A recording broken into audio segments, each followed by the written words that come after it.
আমার ছোটবেলায় গিটার বাজানোর ইচ্ছা ছিল, পিয়ানো বাজানোর ইচ্ছা ছিল, যে কোনো কারণে আমি পারিনি। আপনাদের অনেকেরই বিভিন্নভাবে ছিল, আপনার কারো ছবি আঁকার ইচ্ছা ছিল, আপনি হয়তো শিখতে পারেননি।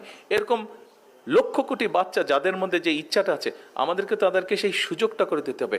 তাহলেই সে খারাপ রাস্তায় না গিয়ে সে ভালো রাস্তায় চলে আসবে। আপনারা এখানে যারা বিএনপির নেতাকর্মীরা আছেন, আপনারা সবাই একটি নামের সাথে পরিচিত, নামটা হচ্ছে ফাতেমা। নিশ্চয়ই আপনারা চেনেন সবাইকে।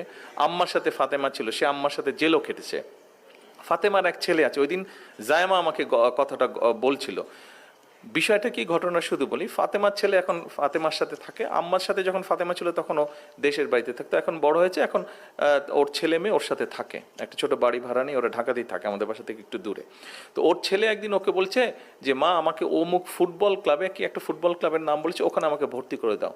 তো 1,500 টাকা বোধহয় লাগবে। তো তুমি 1,500 টাকা দিয়ে ফুটবল ক্লাবে ফুটবল খেলবো? তুমি বলে হ্যাঁ, ফুটবল আমি এই জন্য খেলবো কারণ আমি যদি ফুটবল খেলি, পড়ালেখার পাশাপাশি যদি আমি এখানে ফুটবল কোর্সটা করি, তাহলে যেটা হবে, আমার কিছু বন্ধু বান্ধব আছে যাদেরকে আমার ভালো লাগে না, কিন্তু আমি যদি ওখানে না যাই, ওরা আমাকে জোর করে টেনে ওদের সাথে নিয়ে যাবে, আমি ভালো থাকতে পারবো না। কাজে আমাকে তুমি যদি ওখানে দিয়ে দাও, আমি ওইটা নিয়ে ব্যস্ত থাকবো, পড়ালেখার পাশাপাশি ওইটা নিয়ে ব্যস্ত থাকবো।